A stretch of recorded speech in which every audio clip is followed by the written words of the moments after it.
that people want to talk about is the Secret Service failure. I think it's time to take a moment before the people behind me prosecute this case. I think it's time to realize, why is this so important to people back home? Why is this the topic of conversation? And I'll tell you, it's because people back home don't feel safe. The same moms that approached me during the COVID pandemic, that didn't want their kids vaccinated, that were scared, they were coming to me saying something's not right. Those same people are coming out of the woodwork again. And it's not surprising. Think about where we are today thanks to the Biden-Harris administration's policies. This is why folks are afraid. We have an open border, cashless bail to fund the police. We ask our police and law enforcement to turn their heads away from riots and vandalism and shoplifting. And now our revered FBI and Secret Service are in disgrace. Folks back home don't trust the FBI anymore, and they feel the Secret Service is incompetent. Why is there no trust in the FBI? We have a director who blatantly lies and at a hearing says that President Trump was not shot by a bullet. Why is the Secret Service incompetent? Look, I think we can all recognize the individual and systemic failures. There were 10 buildings within 500 yards of the president that all had a direct line of sight for a possible sniper. There was gross disregard of standard operating procedures as the Secret Service failed to use radio communication with those out in the field. The Secret Service has had 48% turnover in a year's time. Barely 50% of them trust their senior leadership. Look, the Secret Service is negligent, incompetent, and there's a cultural failure within their organization. In short, it's a dysfunctional organization. And that's why I'm calling for two things. One is an independent, non-political commission to study and investigate the entire crime scene, leaving no rock unturned. And secondly, and certainly I have no more faith now than I did before the hearing today, is I'm calling for our Commander-in-Chief to immediately appoint a crisis leadership team to go into the Secret Service, establish that leadership, turn things upside down, and begin providing adequate protection for President Trump and others. There's much more to be said on this. I think I'm going to let my colleagues hit some more of the highlights, and maybe I'll come back with a few more comments. I believe Ron Johnson is next. Thank you, Senator Marshall. Those are some pretty good ideas, and thank you all for attending this. We are 17 days past an assassination attempt of President Trump. It took the life of an American hero and grievously wounded 2 others. And there's basic information that we still don't know. Information that we quite honestly should have known within hours, certainly within days, and yet we're 17 days out. And I largely chalk that up to just what has happened inside federal government agencies, where the agencies do not believe they're accountable to the American public. They certainly don't believe they're accountable to Congress. I mean, we are learning more from local law enforcement. Quite honestly, what we know about what happened on July 13th primarily comes from local law enforcement. My staff immediately reached out to local, state, and federal officials. Federal officials just gave us the big middle finger. Local law enforcement, they'll start talking to us. They provide us information. I published my initial findings within a couple of days, hoping to prompt other agencies to start providing information they had, hopefully also to attract whistleblowers. And we need more whistleblowers. We need people inside the agencies who are willing to talk to us, tell the American people what's really happening. But the initial findings pretty well laid out what the problems were here. First of all, the Secret Service did not attend a 9 o'clock briefing on the morning of the event. Now, in testimony today, Acting Director Rowe didn't answer my question forthrightly. He did talk about something about Secret Service talking to the snipers, but again, I asked him, because his testimony said they did attend that briefing. I don't believe they did, but we didn't get that answer. But that's a big problem. When you have Secret Service in charge of the actual security of the event, if they're not attending the briefing at the morning where people are giving their final marching orders, their assigned tasks, that's a huge problem. Second thing we found out is all the communication was siloed, and that was a big theme at today's hearing. The interoperability of communications, which honestly is a challenge. I don't want to underplay that fact, but the fact of the matter is when you had at 5:45, we just found this out last Friday when committee staff went to Butler and talked to local law enforcement again. we found out at 5:45, a Secret Service sniper did receive a text with the picture of Crooks, of the assassin, and his location. So there was literally 26 minutes before the shot was fired that a Secret Service sniper did know. So even though there wasn't interoperability of communication in terms of radios, when, you know, as soon as they saw somebody with a rifle, that the Secret Service was aware of that, 26 minutes beforehand, Secret Service sniper knew there was a person of suspicion. They had a picture of him, and they had 26 minutes to be scanning continuously the AGR building. And of course, we don't know whether they did or didn't. Why didn't they notice the shooter that did have concealment on that roof? But again, there's so many unanswered questions, and they shouldn't be unanswered. So again, I agree. We need an independent investigation. What I'm primarily pushing for, and we do have a bipartisan investigation with Senator Peters, Blumenthal, Senator Paul, and myself, Homeland Security. We may have to compel testimony, but the first things we have to do is we have to have transcribed interviews of all the Secret Service personnel at the site, people involved in the planning. This is just table stakes, and we need those interviews fast. We need them now because memories fade. Memories can be influenced. So again, that was the big push. I did appreciate both Senators Blumenthal and Peters made that point at the hearing today. In fact, Senator Peters closed out the hearing asking Acting Director Rowe, when will he make those 13 individuals that we requested interviews with available? And he said days, not weeks. So we need to hold him to that. So again, Senator Marshall, you have some good ideas here, and thank you all for attending. Thanks, Ron John. Senator Marsha Blackburn is next. Thank you all. It really was quite an interesting hearing. And as you all have seen, there is bipartisan disgust with the conduct at the U.S. Secret Service. I spent my time today covering the issue with FBI Director, Deputy Director Paul Abate, and questioned him on the social media accounts that he had referenced and the other accounts that they are seeking to get information from.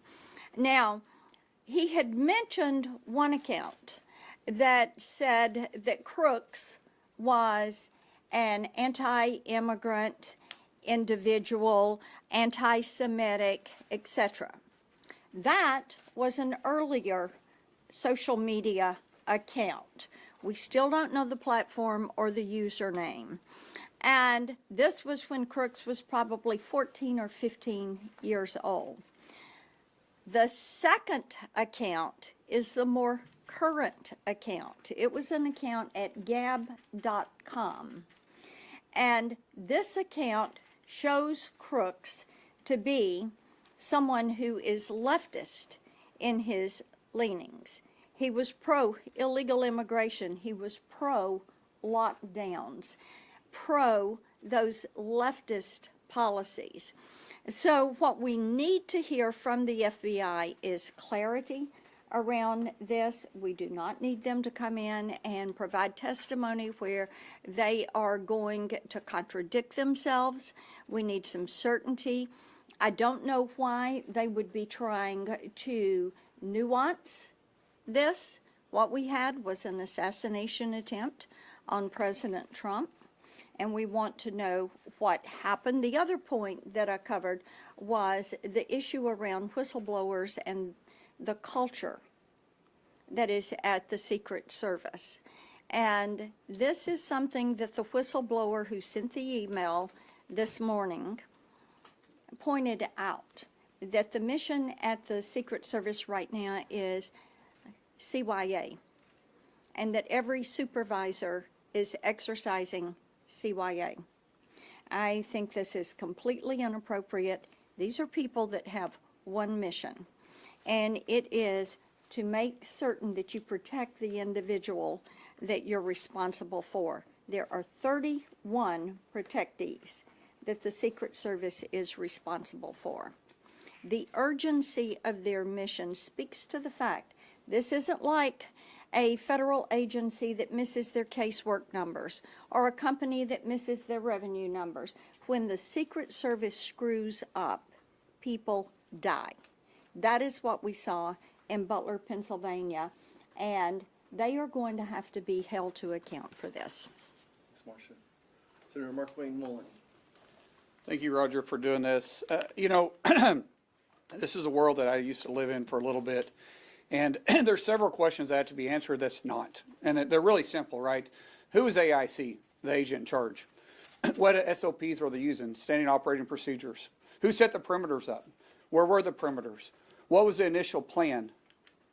Was the initial plan detailed out? Did they walk it? How many meetings did they have with local law enforcement? Who was in charge of those meetings? Did the Secret Service attend the 9 o'clock briefing? If the Secret Service didn't attend the 9 o'clock briefing, the question would be why?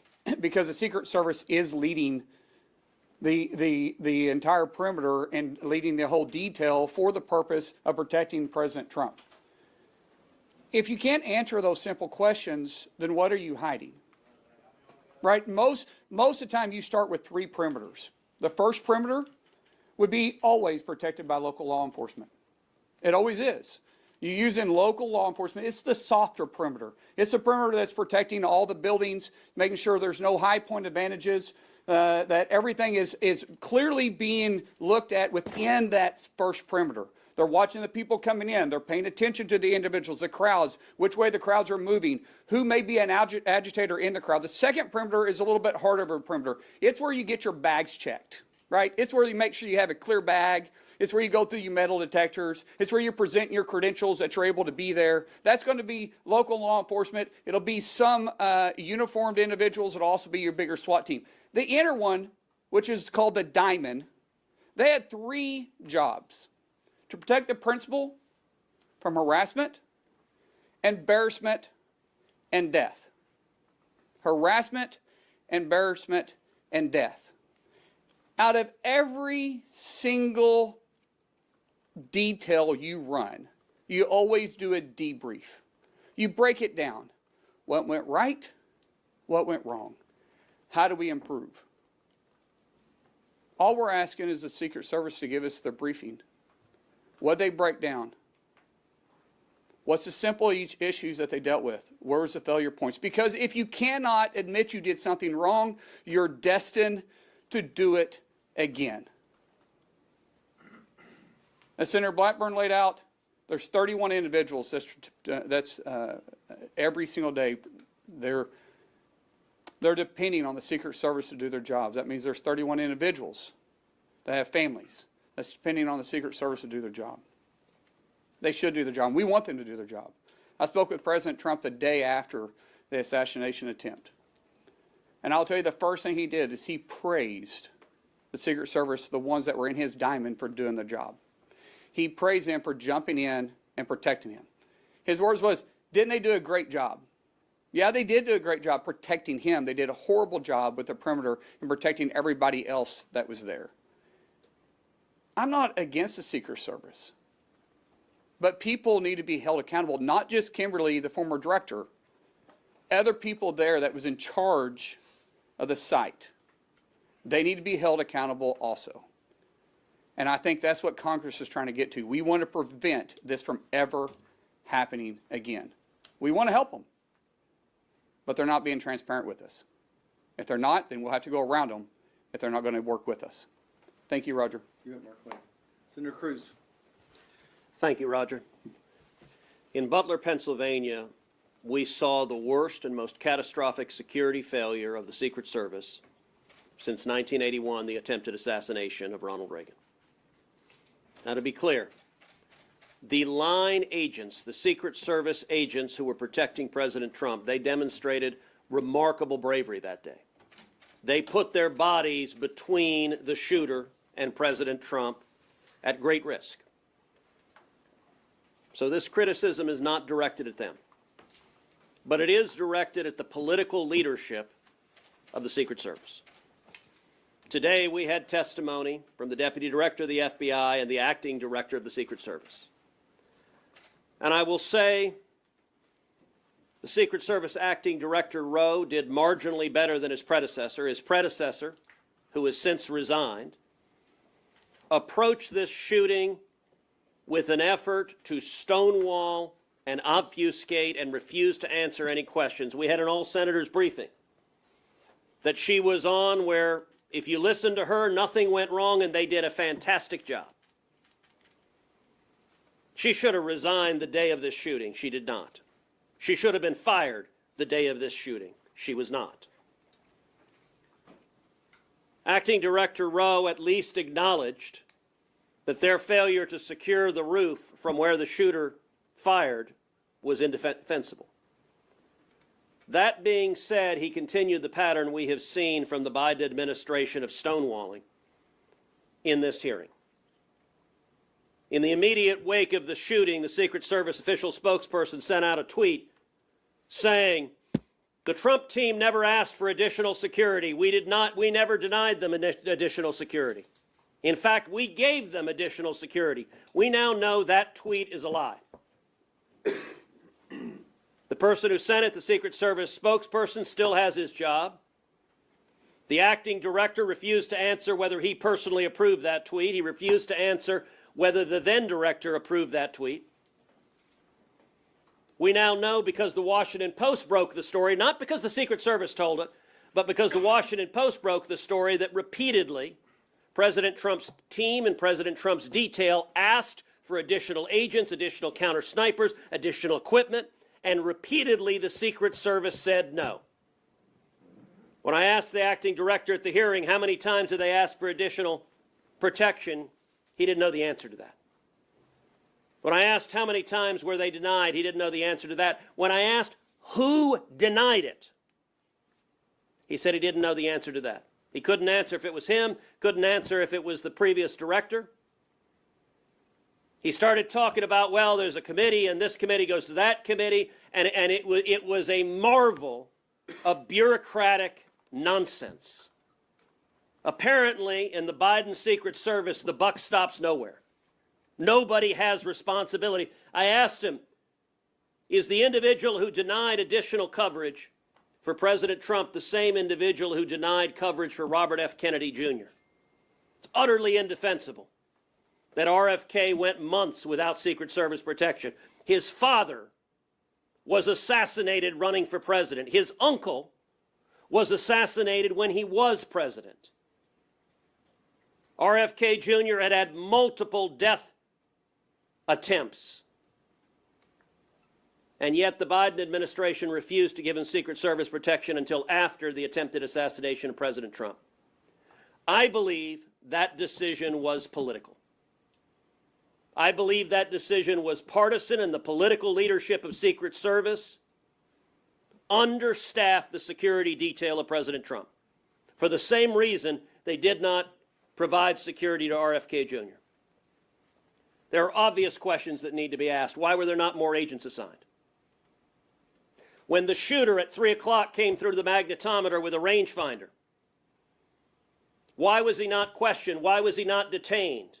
Today, the acting director said, well, it was a civilian rangefinder that you'd use on a golf course. Well, the last I checked, the guy wasn't there to play golf. There is no benign use for a rangefinder at that rally. And yet they didn't question him when he came in with the rangefinder, and they didn't question him 2.5 hours later when they saw him using the rangefinder to measure the distance to where the president was speaking. He provided no answer as to why the roof was not secured. He provided no answer as to why there was no aerial support, there were no drones, there were no helicopters. And he provided no answer as to why the local law enforcement they were relying on could not communicate with Secret Service.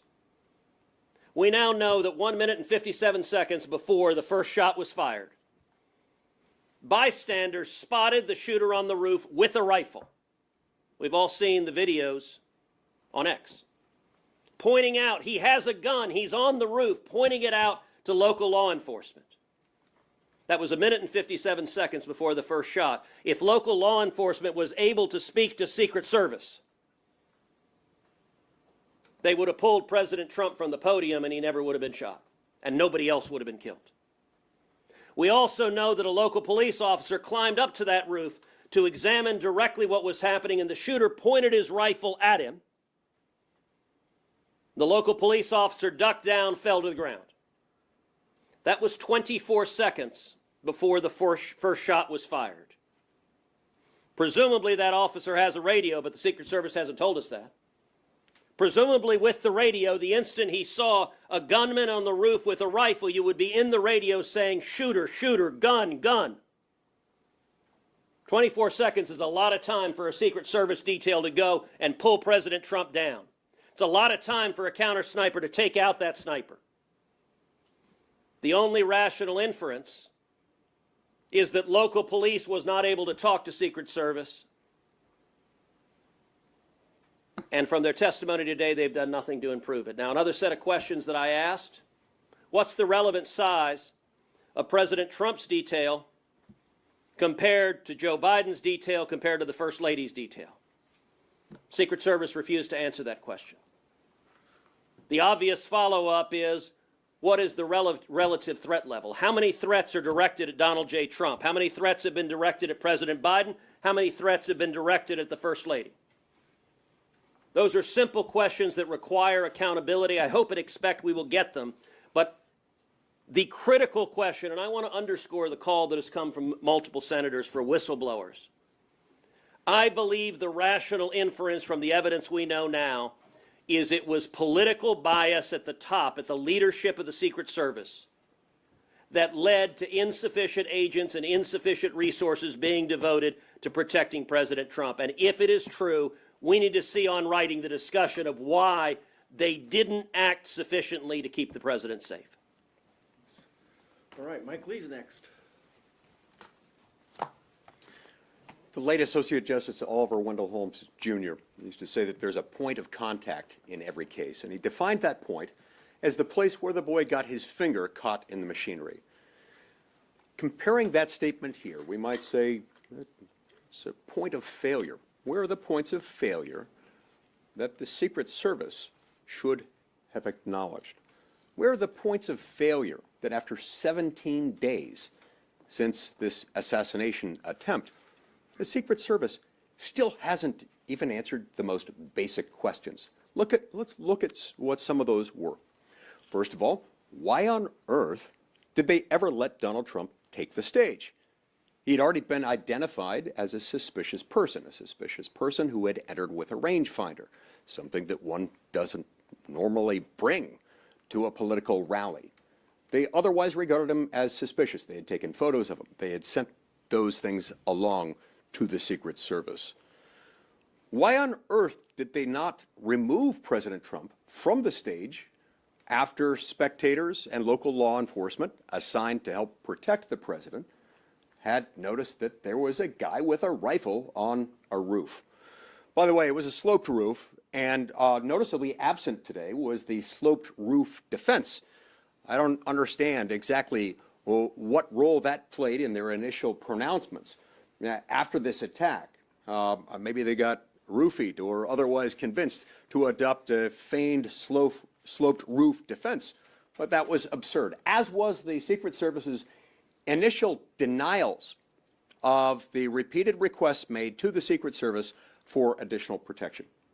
Also unanswered, but that falls squarely within the context of the point of contact or the point of failure. Why on earth did the snipers assigned to the second-story window with a clear view of that infamous sloped roof, a clear view of where the shooter stood and tried to kill President Trump? Why was that manned initially with snipers, with sharpshooters, and then abandoned at some point before the shooting took place?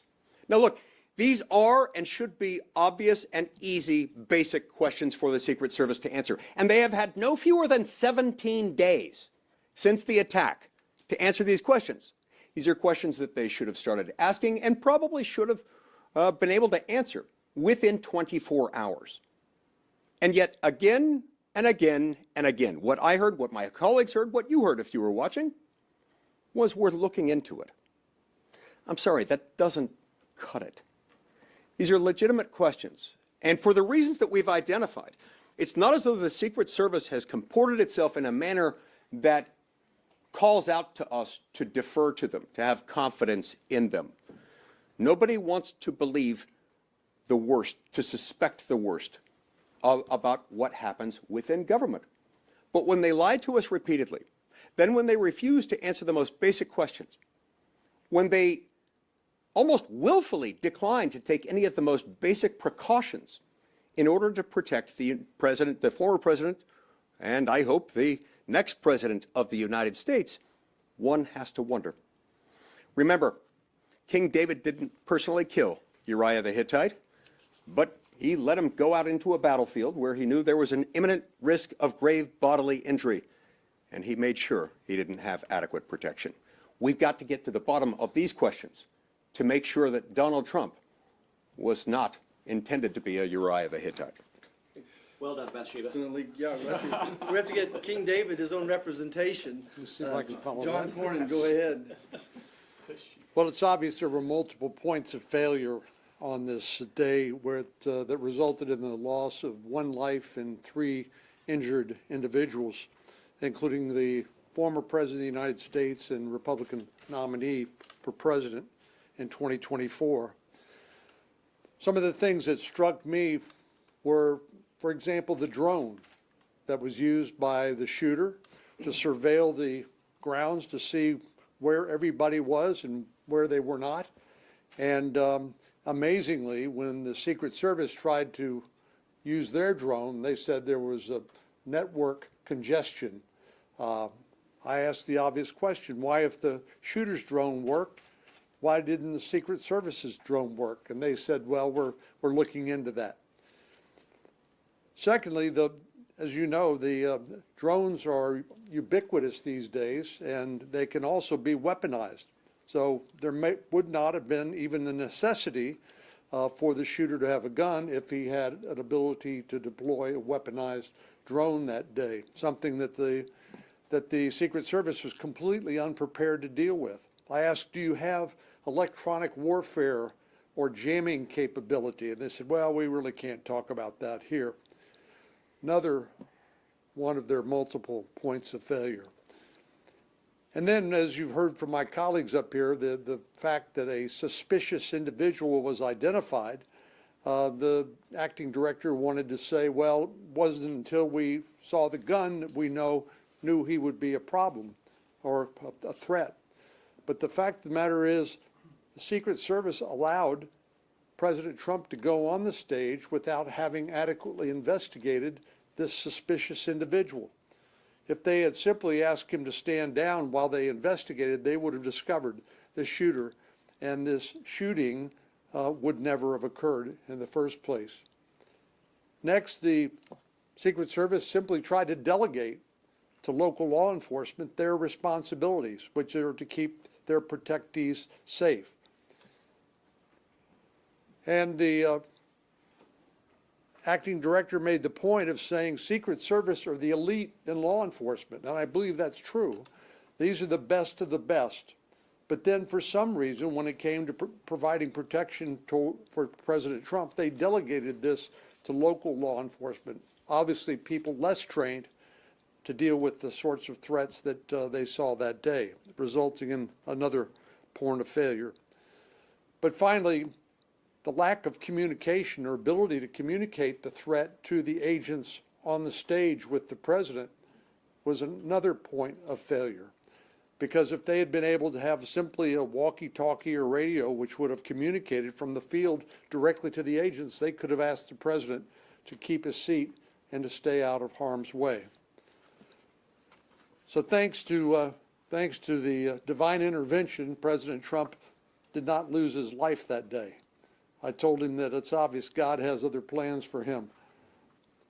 But the fact of the matter is that the Secret Service has now been transferred since 2003 to the Department of Homeland Security. Now, why should that cause any of us concerns? Well, you've seen the job that the Department of Homeland Security is doing at the southern border.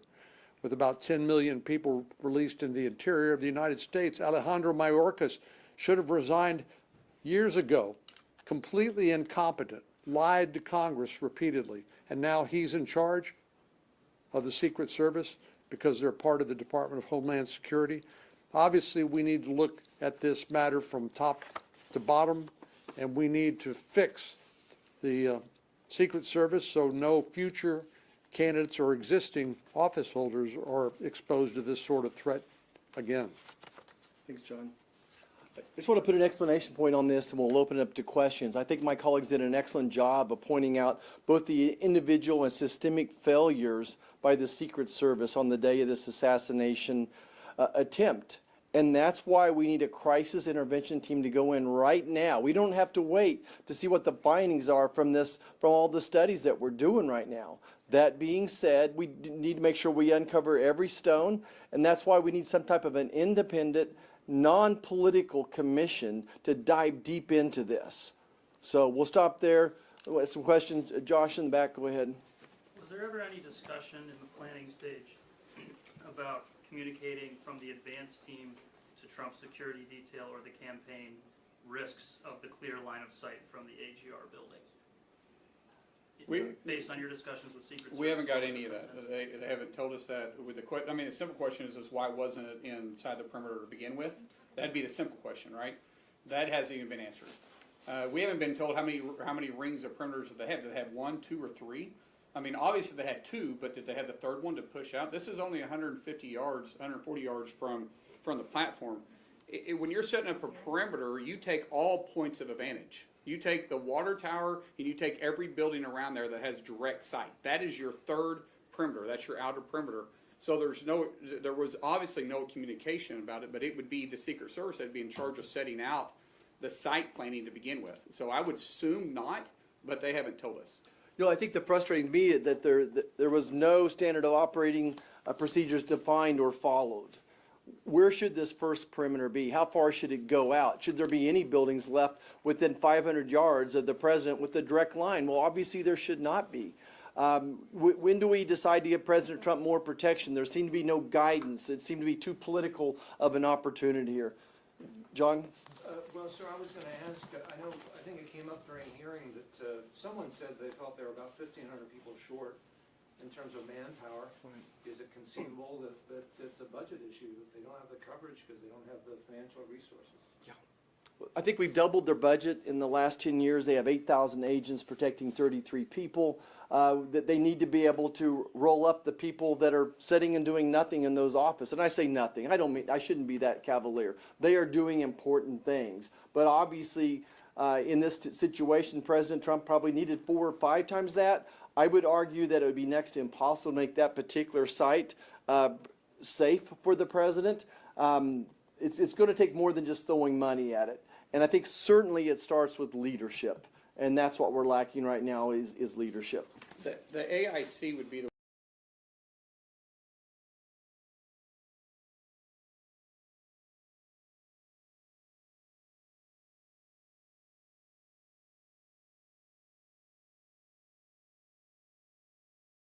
resolute desk in the Oval Office. In this sacred space, I'm surrounded by portraits of extraordinary American presidents. Thomas Jefferson wrote the immortal words that guide this nation.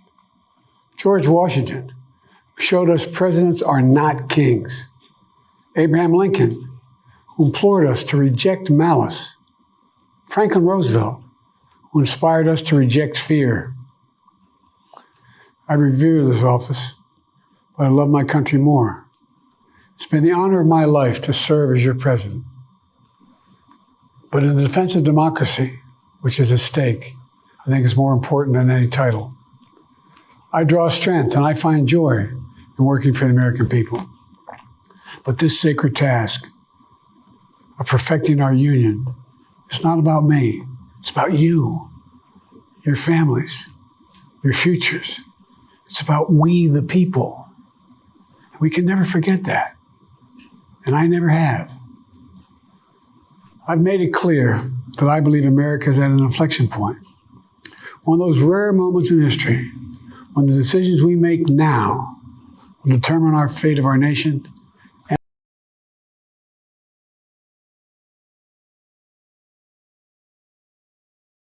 backward, between hope and hate, between unity and division. We have to decide, do we still believe in honesty, decency, respect, freedom, justice, and democracy? In this moment, We can see those we disagree with not as enemies, but as fellow Americans. Can we do that? Does character in public life still matter? I believe I know the answer to these questions because I know you, the American people. And I know this. We are a great nation because we are good people. When you elected me to this office, I promised to always level with you, to tell you the truth. And the truth, the sacred cause of this country is larger than any one of us. And those of us who cherish that cause, cherish it so much, a cause of American democracy itself, must unite to protect it. You know, in recent weeks, it's become clear to me that I need to unite my party in this critical endeavor. I believe my record as president, my leadership in the world, my vision for America's future, all merited a second term. But nothing